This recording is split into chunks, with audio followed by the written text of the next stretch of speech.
physiologically speaking, are almost costless. I mean, they are not like opium or like cocaine, which do change the state of mind, but leave terrible results physiologically and morally. Mr. Huxley, in your new essays, you state that these various enemies of freedom are pushing us toward a real-life, brave new world, and you say that it's awaiting us just around the corner. First of all, can you detail for us what life in this brave new world which you fear so much, or what life might be like?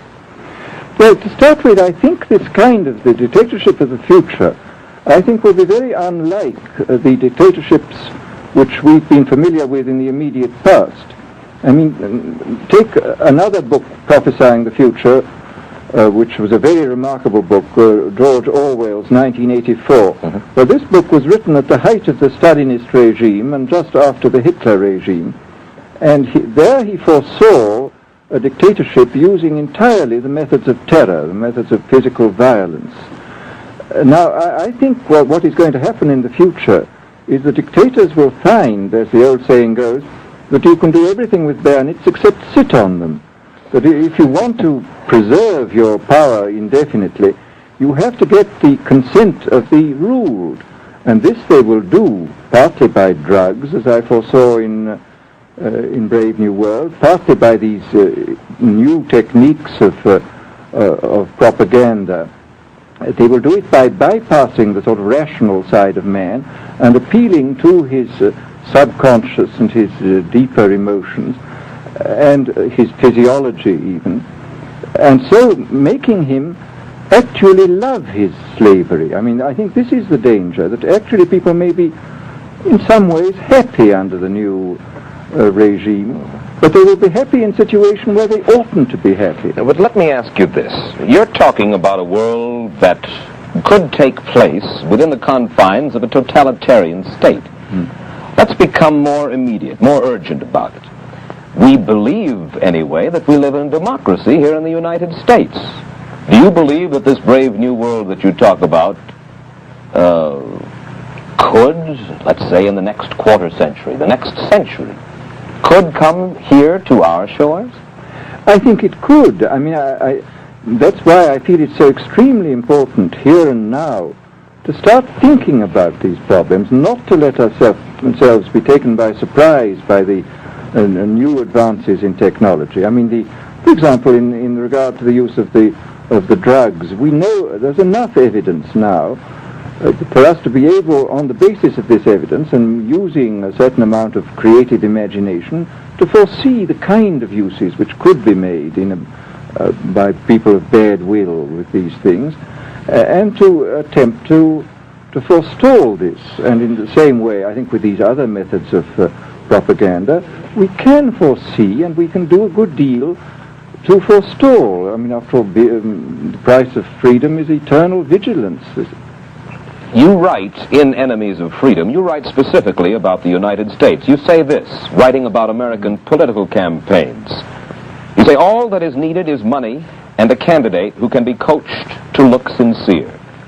Political principles and plans for specific action have come to lose most of their importance. The personality of the candidate, the way he is projected by the advertising experts, are the things that really matter. Well, this is... during the last campaign, there was a great deal of this kind of statement by the advertising managers of the campaign parties, this idea that the candidates had to be merchandised as though they were soap or toothpaste, and that you had to depend entirely on the personality. I mean, the personality is important, but there are certainly people with an extremely amiable personality, particularly on TV, who might not necessarily be very good in positions of political trust. Well, do you feel that men like Eisenhower, Stevenson, Nixon, with knowledge of forethought, were trying to pull the wool over the eyes of the American public? No, but they were being advised by powerful advertising agencies who were making campaigns of a quite different kind from what had been made before. And I think we shall see probably all kinds of new devices coming into the picture. I mean, for example, this thing which got a good deal of publicity last autumn a subliminal projection. I mean, as it stands, this thing, I think, is of no menace to us at the moment.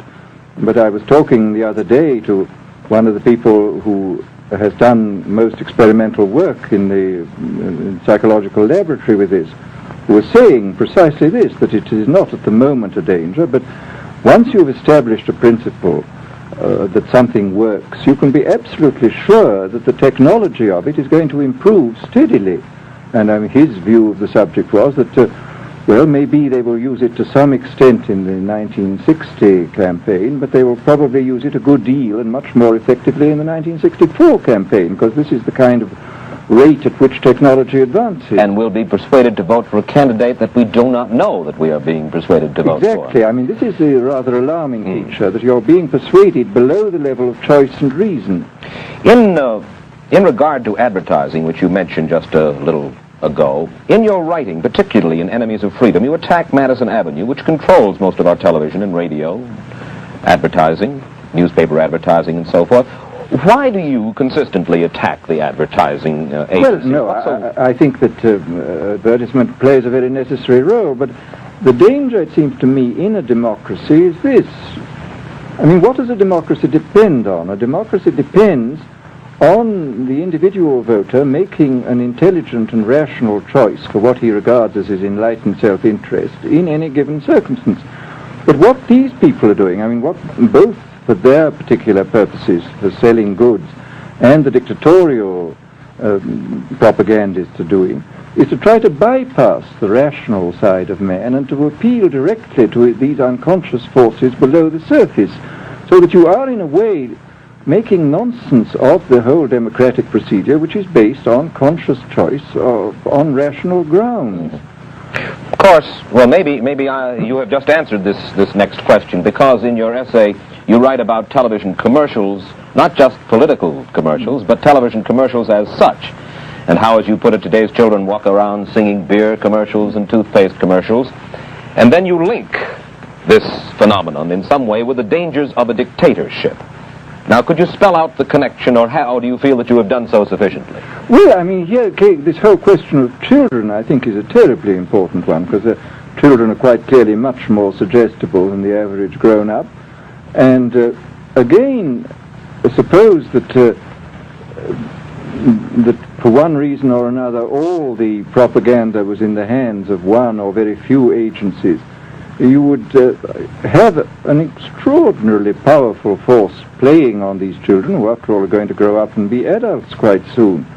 I do think that this is not an immediate threat, but it remains a possible threat. And you said something to the effect in your essay that the children of Europe used to be called cannon fodder, and here in the United States they are television and radio fodder. Well, after all, you can read in the trade journals the most lyrical accounts of how necessary it is to get hold of the children, because then they will be loyal brand buyers later on. Mm-hmm. But, I mean, again, you just translate this into political terms. The dictator says they will be loyal ideology buyers when they're grown up. We hear so much about brainwashing as used by the communists. Do you see any brainwashing other than that which we've just been talking about that is used here in the United States? Other forms of brainwashing? Not in the form that has been used in China and in Russia, because this is essentially the application of propaganda methods, the most violent kind, to individuals. It's not a shotgun method like the advertising method. It's a way of getting hold of the person and playing both on his physiology and his psychology till he really breaks down, and then you can implant a new idea in his head. I mean, the descriptions of the methods are really blood-curdling when you read them, and not only the methods applied to political prisoners, but the methods applied, for example, to the training of the young communist administrators and missionaries. They receive an incredibly tough kind of training, which causes about 25% of them to break down or commit suicide, but produces 75% of completely one-pointed fanatics. The question, of course, that keeps coming back to my mind is this. Obviously, politics in themselves are not evil. Television is not in itself evil. Atomic energy